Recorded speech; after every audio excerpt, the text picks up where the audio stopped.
pays for your salary. So why do you take offense if he doesn't know you? And who are you to be known also? Especially if you are into graft and corruption. With more reason nga dapat hindi ka talaga batiyan eh. You know, it's the metamorphosis that goes around the mind of people in government. You shape up. You shape up. Be courteous to everybody.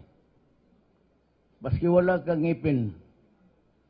Try to save some money para sa pustiso. You smile.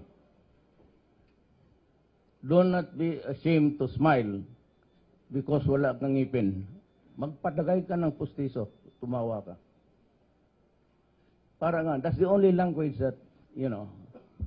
Alam mo kasi pag sabi-sabi ko lang, ngayon, I ask you with sincerity. Kaya nilalagyan ko ng color of, hindi naman insult, but, yeah, sabi ko, maski pangag ka, you smile, wala kang ngipin, well, save enough money to have your smile, be courteous. Dinagdagan ko yan ng medyo pa-slide na insulto, but that's it. Wala tayong magawa. Now, itong the reason why there is a flooding and proliferation of drugs is because of the inutility of the barangay captains. It should start from there. Sila yung nakakilala ng mga tao. Na ngayon, pag hindi ako satisfied sa drive ng drugs, because I will issue the guidelines, the war against drug must start in the barangay level. I will give you, hindi na ako bibigay sa ng mga tanod. Walang ginawa yung hindi mag-inom, mag-abuso. I will recruit people, SKA, parang yung CHDF sa police. Only those who have completed ROTC at my neuro because pahawakan ko ng baril. Those already ex-soldiers or have retired because the family nasa. Yun yan sila who has had at least the barest minimum of gun handling and law enforcement. But there will be classes for them. But they will be under the supervision of the barangay captain para hindi matakot. But administratively, they have to report to the precinct commander or station commander of the area where they are assigned.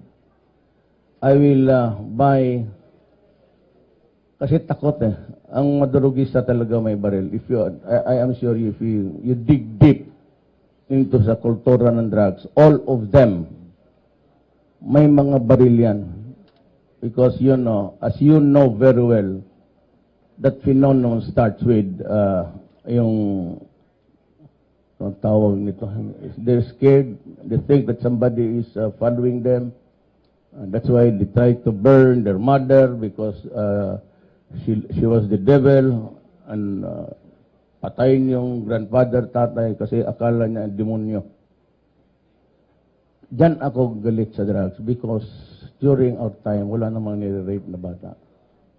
Peter, it's a very cruel word, yung drugs. Galit ako sa mga drug lords na hindi nga naman sila talaga addict. They just seek out to convert people from one of a responsible citizen or a young man studying or a young woman, and then they destroy their lives. And I have said, frankly, nandito naman kayong lahat, even the international press, those who destroy the lives of our children will be destroyed. Those who would kill my country will be killed. Simple as that. No middle ground, no apologies, no excuses. And again, I refer to my predicate of my statement, my presence here. I'm ready to lose the presidency. I can lose them anytime. I can lose it anytime. I will stake my honor and my life. And after that, good riddance tayong lahat. Basta gawin ko. Sinabi ko, gawin ko. Hindi ko dapat sabi, but dito sa Davao, pag sinabi ko, gagawin ko talaga. Hayaan mo, mabaya na ka. Wag ko ang mag-kas ka. Nagababay ka sa akin o gusto mo na magtanong? Okay. Mga, give me, it's now 3 o'clock. Give me until 6 o'clock, then I can, tapusin ko lang ito. Ano lang naman to?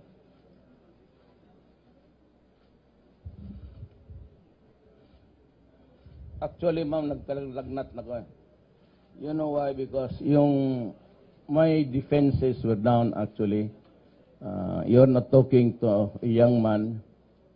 Ang immune system ko talagang bumaba at I was carrying the bacteria ng bronchial and nasuspect ako tuloy ng pneumonia. Kaya from 2 days, sabi nando, take off some more few days, a few more days to recover. So nag-x-ray ako, medyo okay na. Curfew for minors, mandatory. The thing is, police should not arrest minors because they are not supposed to be arrested. They do not have the discernment of what they are doing out there.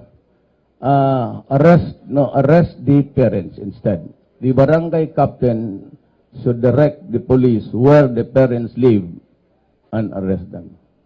Pag hindi ninyo ito kaya, din sabihin ko sa barangay captain, be ready to face charges of neglect of duties or simply you are not working, in which case I will suspend you if there is a charge. Wala tayong pakiusapan dyan. Are my supporters and the supporters of the other side. No in between. They should be legally held responsible. Marami yan dyan. Sa Child and Welfare Code dito sa Davao, revised penal code, abandonment of minors, putting the life of minors in jeopardy. Meron yan. I'm sure I can hold you, or detain you even for so many hours. Itong drunk driving, marami kasi wala akong nakita na tao na pumunta sa prisuhan because of accident. Ang Pilipino kasi, ang ano natin is, aksidente yan eh. Even actually, it is not really an accident, but sometimes a criminal act. When you drive, and you drink, you drive, you know that you will kill a person. That moment when you are behind the wheels, and start the engine, and you are dead drunk, or drunk, there are stages of drunkenness. There is a jocose stage. Yung pabiro, jocose. Then there is the bellicose stage. Yung maghanap ka ng away. Makatingin lang yung tao, anong gusto? That's the bellicose, belligerent. Then you have the lacrimonious stage. Melancholia. Ako siya niyan, uwi na tayo, ako mag-drive. Para makapatay ito, makasagasa tayo ng 5. Lalo na yung mga media dyan na pakuros-kuros na hindi nagatingin. Pero hay ka, nakaharap yung media sa kutsi niya. Then you have the comatose stage. Yung hindi na talaga, yun, dapat yung ganong comatose, tuloy-tuloy na yun.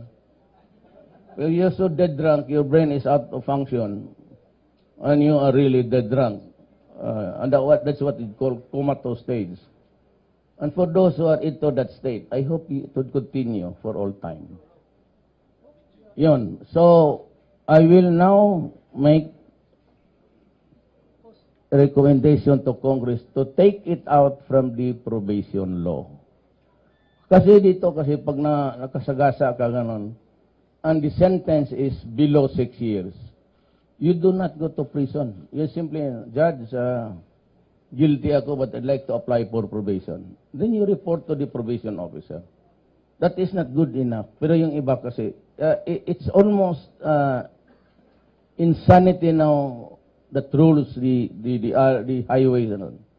Basta, kaya dito, tignan mo, sa Davao, I imposed 60 kilometers per hour. May nakita ka bang cross? Well, meron, pero hindi kayo noon na sa isang stretch, taglima ang cross.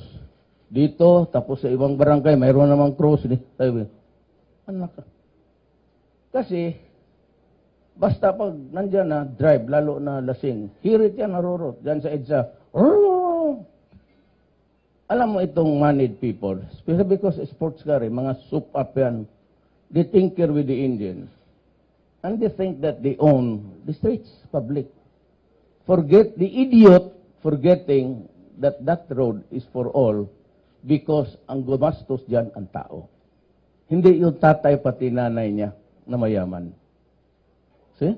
Ganon dito eh. Ngayon dito yung mga mayaman dito, sabi ko, pag nahuli ko kayo, huhubaran ko kayo dyan sa highway, tawagin ko yung mga media. I will strip you naked. You want to file charges against me? Fine. Go ahead. Nanay niyo magdemanda. Sige. Pero,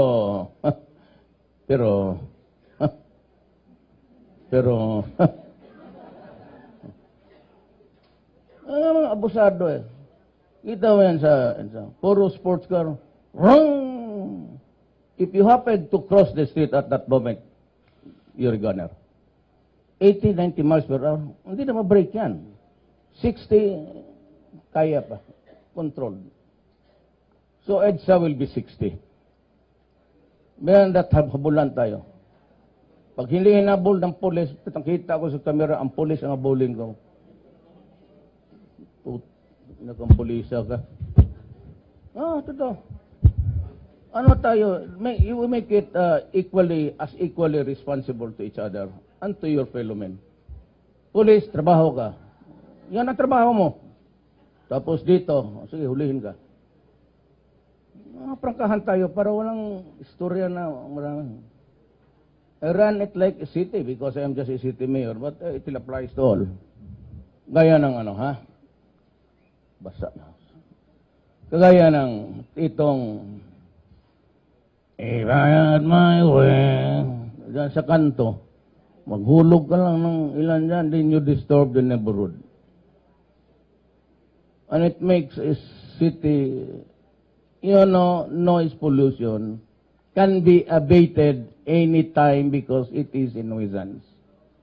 The kapitan or the mayor or governor and the police can stop it immediately. No need for a court order because that is a nuisance which can be summarily stopped. Alas 10, yung open yan sa kanto-kanto. Let me illustrate to you the life of a Filipino. Listen very carefully. Filipinos? Okay. Itong asawa nito, work, sales girl, whatever. She stays most of her life sa dyan sa squatters area. Ngayon, dimulis na papalayo sila. She wake up 5 o'clock, 4 o'clock in the morning. She prepares the food, yung mga bata ayusin niya yung mga damit, then dresses up the children, send them out to school. Then she takes care of herself. Siya, magbihis, tatakbo yan. 2 rides, 3 rides minsan. Tricycle, then jeep, then MRT kung mahabol niya. Sometimes it's about 2 kilometers. The next is she makes it earlier. She goes around at 3 o'clock, sabi niya mga bata, lumabas na lang kayo, punta kayo ng eskwelahan, kasi alis na ako. Then she works. Whole day standing there. Then at 5 o'clock, she goes out. Hindi pa yan kasi magbandi clock pa yan. Then she comes out there 5:30, 6 o'clock. Pupunta na naman siya 2 rides, 1 ride. Punta doon sa MRT. She waits for the train, which never comes at times. So pagdating doon, mag-jeep siya. She arrives home 11, 12. Then she cooks food for the next morning. Labaan niya yung mga damit. Yung mga bata. Tapos balik siya sa trabaho. Ganon ang buhay ng Pilipino. 90% ng ating tao. So, at 7, at 10 o'clock, you stop that. fucking thing. Let the children sleep in the neighborhood. Yeah. Huwag mong pahirapan ang Pilipino. Masyadong hirap na. Those are the things that I want to correct right at the beginning. Huwag mo akong tanongin na infrastructure. Tanungin mo si Tugade or si... Ako po'y abogado. Kaya itong Makati Business Club, sabihin mo sa kanila, sabi ni Duterte, graduate siya ng AB, Foreign Affairs, Geopolitics, International Law, International Relations, International Trade. Baka hindi alam ng mga ulol. Abogado ako, prosecutor ako. Ang pag-usapan namin criminal law, I give them about 5 days of lecture about criminal law. Pati computation sa kanilang penalties kung mag-abot sila doon for fraud. Tapos you invite me, but do not expect to, sinabi ko lang that I will get the best economic minds. Hindi ako economic, hindi naman ako graduate ng sabi ko 75 lang ako dyan sa economics. Hindi naman ako interesado niyang graph na dyan. Nahihilo ako yung sunod-sunod ng... Ayun, gano'n. So, do not be too cynic about your officials. Because in the first place, I never pretended to be one. Nag-graduate ako. Never pretended to have credentials, summa cum laude. I was never even 75 lang. Hanggang... Now, if you give me 75 for my performance today, fine. But hanggang dyan lang ako. Ano magawa ko? Ano mo kasi itong mga elitista may sumusubra. Kala mo naman sino ang mga ulol. Kayo unang nag-insulto eh. So, let us see what happens next.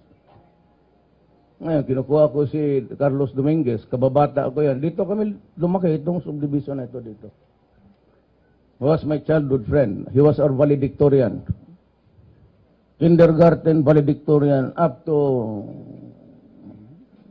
I think ano yan siya? Ako 75 lang. Hanggang pag-graduate ng College of Law. Pero trabahante ko sila ngayon. Artugade, was a valedictorian sa College of Law sa San Beda. Ako 75 lang. Pero sabi ko, Likang, trabaho ka dito sa akin. Trabaho ka? Ganun lang ang buhay. So, kayo dyan sa dahan-dahan lang. Ano pa naman buhay? Weather lang, tama talaga sa Now, drinking. No drinking in all public places and even alleys. Ito yung magpunta ako ng Tondo, nakita ko na sa do not do that. If you do not have a house, then do not drink. In pub, do not make it as a substitute of a place for drinking. All. And the police must arrest all drinking people in public. Alcoholic, ang ibig sabihin. Do not occupy streets. Kagaya dito minsan yung highway patrol. He not only drinks, naghumihingi pa doon sa kapitbahay niya.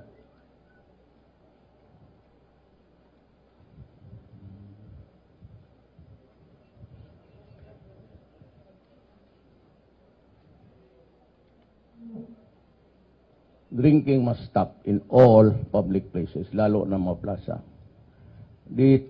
Itong sa transacting public, if he applies, let me go back. Bigyan mo siya ng shopping list. The requirements, to i-produce mo. That list is final. Huwag mong dagdagan, huwag mong kunan. Huwag mong pabalik-balikin ang tao at sinabi, ito pala kulang pa ito. Give him or her exactly what is needed. And pag na-submit na yan, that is it. Bigyan mo ng stub, plastic or whatever. That's para hindi masira. Then pag-apply niya, the government employee receiving the papers, wherever, pati Malacanang, Pirmahan niya yung date, sa kanyang date. Received from Mr. Blanc Mona the following papers for application. 1, 2, 3, 1. He has been, lahat ng kailangan niya binigay na. Papirmahin mo yung tao. Then pumunta ka sa computer mo, take a look in a GP, the workload of your office. Then you would know to give an estimate of how many days your office need to do its job. When mo come back on this date, in the afternoon at 3:30, and you will have your papers. Period. Nakaintindihan tayo niyan, ladies and gentlemen in the government service. Yan. Walang exception, walang extension. Now, kung meron man at mag-complain, diretso yan sa ombudsman or to me. Then I will order the investigation and I would act upon myself. If I can meet you something like a suspension or dismissal, I will do it. Wala ako marami. Alam mo kasi kung bakit. Maraming sa labas na kailangan ng trabaho. Bakit ako magtiis sa inyo? Why would I endure attacks tapos sa incompetence pati sa katurpihan nila? I would not. Why would I suffer? Tayo ang dapat managot sa sarili niyo. It's crazy for me to be absorbing all the attacks there. Tayo. The Commission on Civil Service should be able to come up with it's a constitutional body. So, I can only request that they conduct seminars and things like that. So dito, punctuality, not only in attendance, but punctuality in the release and action on the papers of the public. Mas mabuti pag i-delay mo yung multimillionaires application, wag yung yung mahirap. Kaya mga milyonaryo, pwede sila magbalik-balik eh. The billionaires can always send somebody. Pero itong Pilipino, pabalik-balik siya. Now, I will create an office, Department of Overseas Workers. I'm getting a building, tingin ko yung post office, pero historical kasi yung post office eh. Paano Manila? Wala naman na gumagamit ng post office ngayon. Yan mo naman, Dear Elsa, medyo byudo na ako ngayon na hindi naman, pwede pa ba tayong magkita kung may panahon ka? Text lang naman nga. Love you. Love you too. Maski na illegal. Love you. Love you too.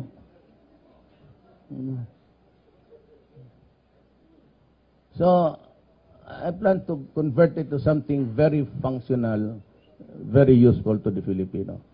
Gusto ko yung government, yung public, applying for overseas. Huwag ninyong pabalik-balikin. Gusto ko yung Department of Foreign Affairs, yung health services, yung mga clearances sa police, doon na. Gamitin ninyo yung computer na yan. Akala ko, karami ko ng computer. Yumaman na lang yung mga computer na tindahan dyan. Incompetent pa rin kayo. Gamitin nyo. Gusto siya NBI? NBI. Diyan, may section dyan. Computer. Ikaw mo lang sa opisina mo sentral. Wala. Sige. Wala na seremonya. Police. Justice Department. Yan. Tapos, apply na siya. Lahat ng recruiters, I will create a special unit. Maybe the CIS. Lahat ng illegal recruiters, hindi na kailangan may biktima pa. I will order the arrest of all recruiters operating without the proper permit. And I would know if I see one. I could smell a rat a mile away. Huli na kayo. Hindi ko na hintayin. Kagaya ng mga kidnapper, hold-upper, hindi na maghintay na may biktima kayo. I will do what you do to the others. Yan ang warning ko, ha? Gagawin ko sa iyo ano yung ginagawa mo sa kapwa mo tao. Period.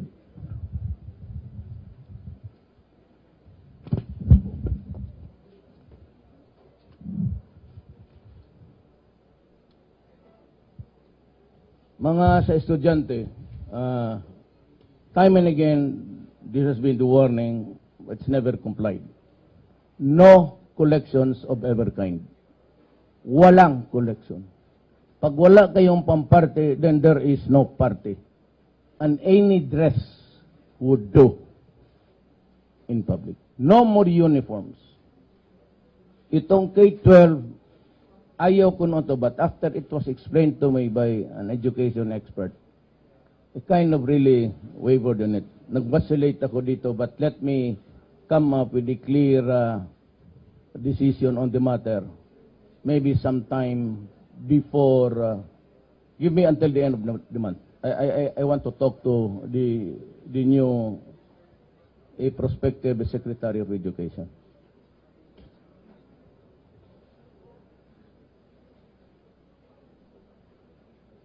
Itong hingi-hingi, that's extortion.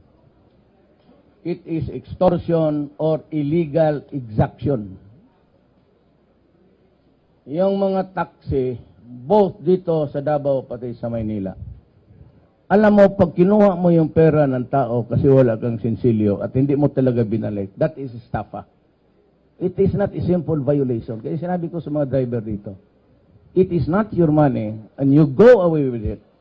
Ayaw mong kambiyan, sabi mo wala kang sensilyo, huwag ka mag-drive. So it behooves upon the taxi company now to provide the drivers with loose changes at the start of the day.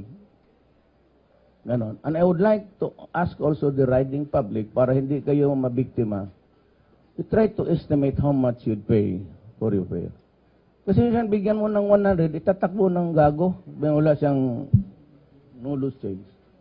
Try to figure out the amount that you have to pay to reach your destination.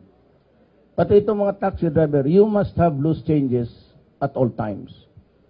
Pagka wala na, pumara ka, pumunta ka doon sa tindahan, saan yung suki mo, then you have it converted to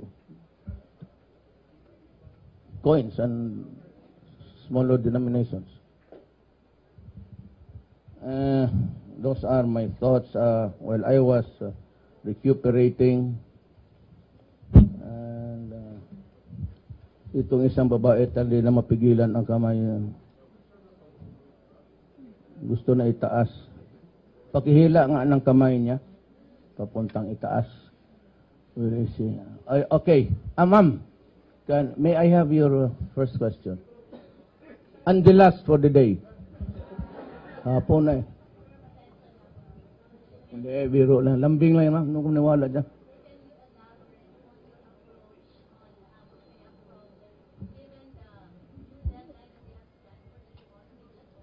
No.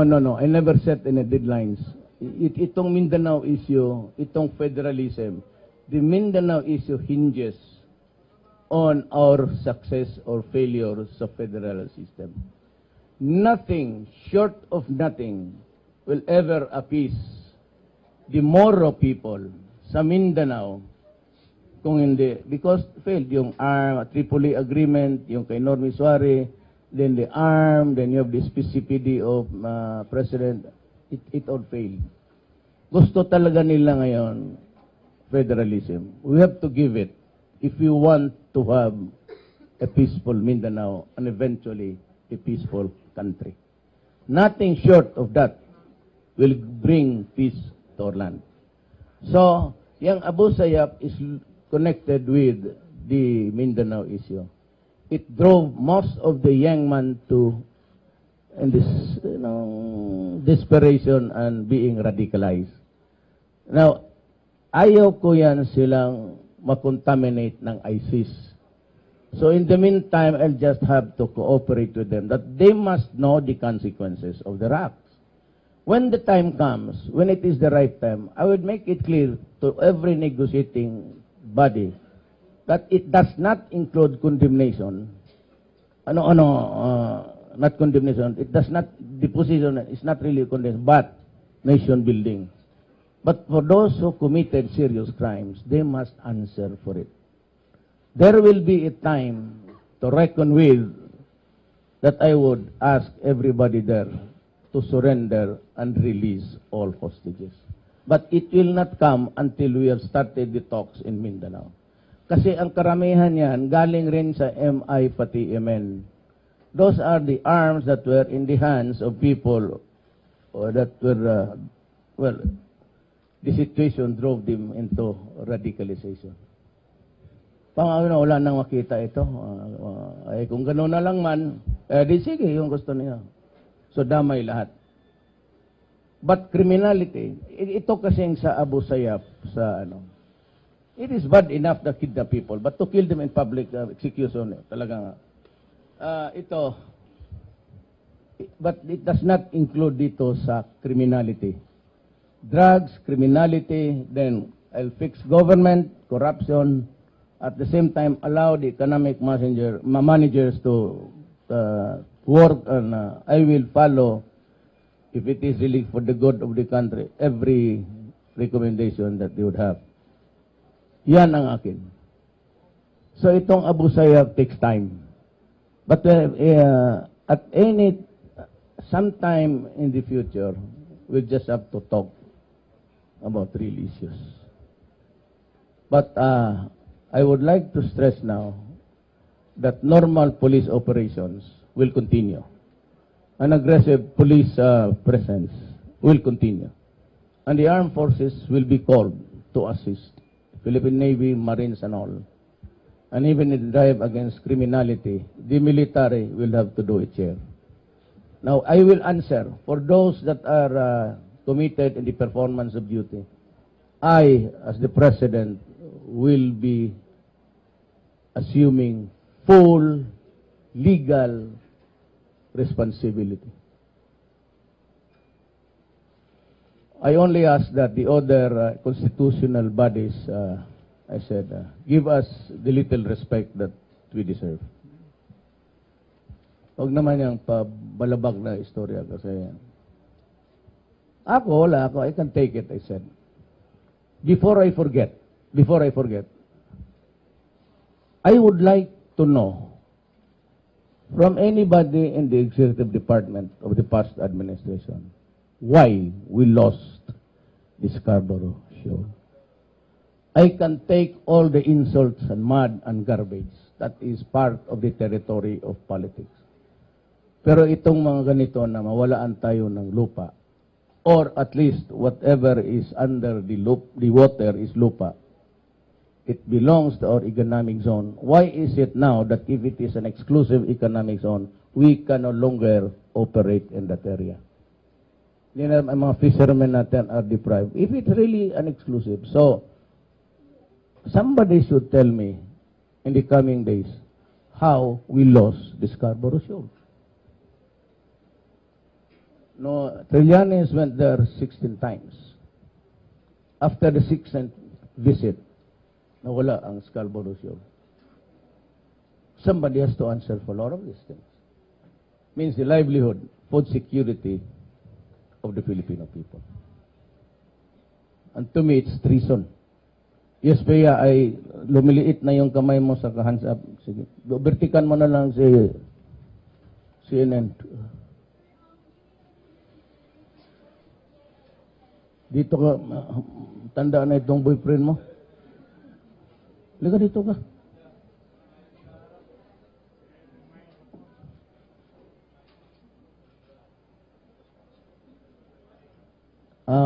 Make it fast. The ambassador of Japan is waiting for me downstairs.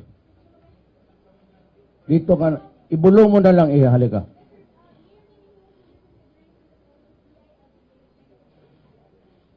Executive, Hadia Elgin, not yet. Executive Secretary, I think it's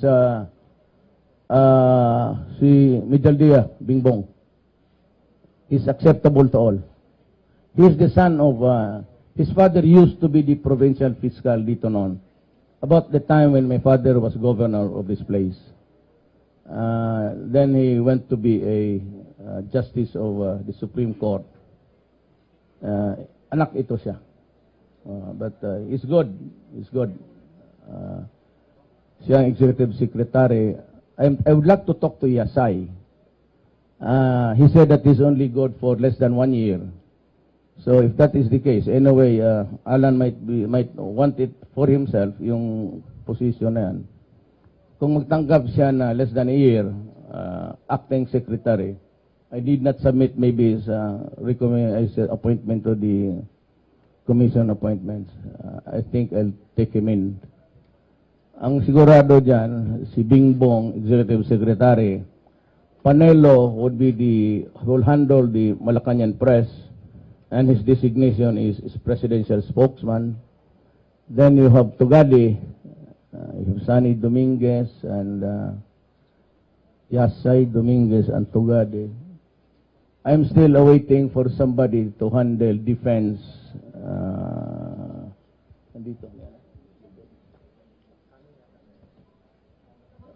Gilbert Teodoro is coming in. I'll talk to him later. The Secretary of Education is Peter Laurel, yung presidente ng Lyceum. Peter Laurel. Jess Doresa would handle the peace process, presidential, together with Bebot Belio. Belio would handle the communist side. Doresa will handle if he wants. Kung gusto lang niya, the president, yung gusto niya dati kay Arroyo. I need young men, but I need men of expertise and wisdom. Yung fingertips nila yung problema. But I will create a commission right away. Mix Moro and Lumans and Christians. They will be the ones to explain the need to have a federal system. And lecturers, expert about federal system. After that, I will call for a constitutional convention. And I will ask the Filipino people about the need to have a federal system to save the country. If you have another bright idea, fine, I'd listen to you. Yes, it should be not later than 2 years. We will submit the issue for a plebiscite or a referendum. Hindi naman dali lang mag-frame ng actually, it's not in the framing of the words. It is in the matter of implementation and obeying what we have agreed on. And that is for everybody, the Christians, the Moro, and the Lumad.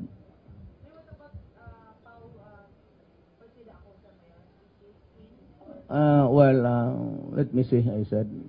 I still have to talk to the guy.